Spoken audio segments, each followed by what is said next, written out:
Come gather round while I tell you a story. This week is Transcolab. It's actually the week where I'm meant to be discussing hormones. I was a little bit poorly last week, so I'm going to talk about transition plans and hormones. But I'm actually not going to quite follow transition plans and talk about transition so far as well. Back in April, when sort of Charlie had come out and we'd started to get some help, we both sat down and discussed transition plans, which involved him wearing a binder, using his chosen name, and what stages they would, and the pronouns, and what stages would take that through, as in at home first, then with other family members, and then leading on into school.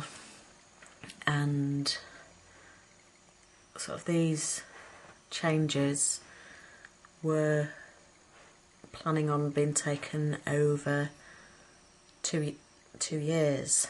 So we sort of discussed him coming out to the outside world fully after he finished secondary school when he was 16.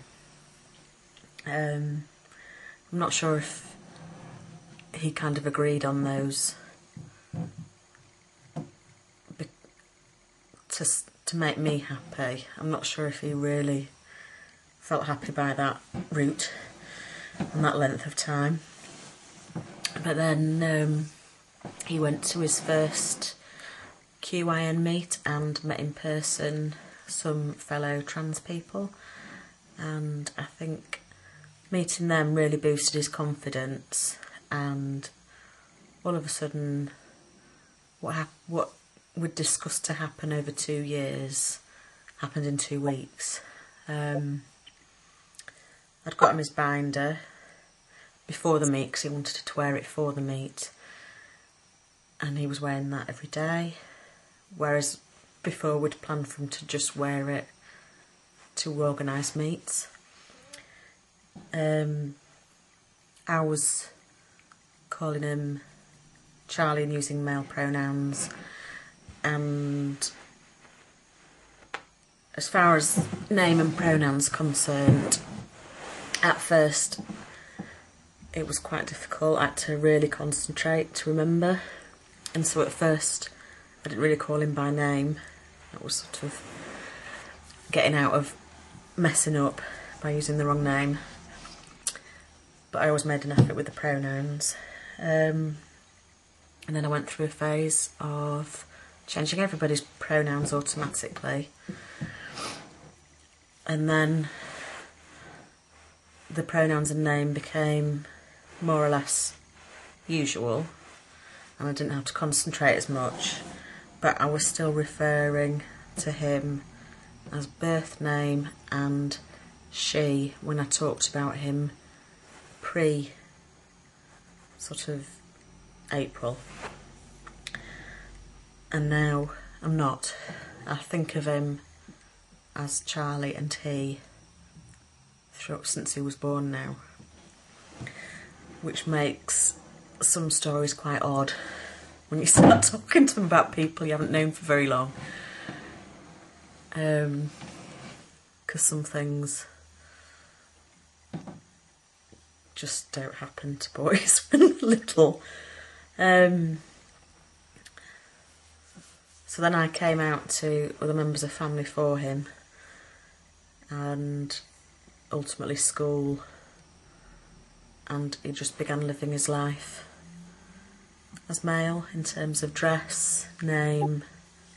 He's had his name legally changed back in August, and we're being seen by the Tavistock at the moment, and unfortunately still CAMS.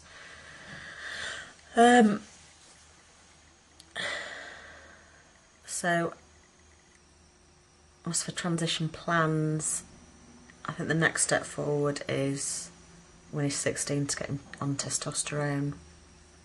Whether I have to do that privately or not, I don't know, but I'm willing to do it privately if it comes to it.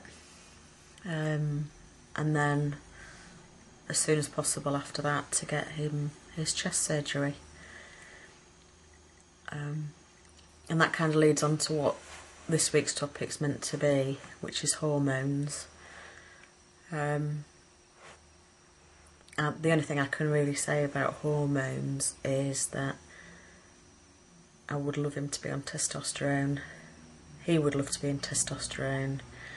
He's like a kid waiting for Christmas as far as waiting for testosterone. And some days I'm sick to the back teeth of hearing about testosterone. And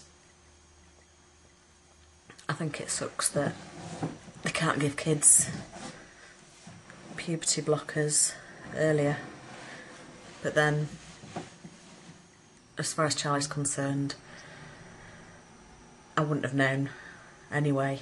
I didn't know enough about it, and to know that that was a possibility, which means that the general public really need to know about everything, so that if their kids, when they're little, identify as a different gender, then not only do they know that it's nothing to worry about, that they can sort of start preparing to help the child and do the right things.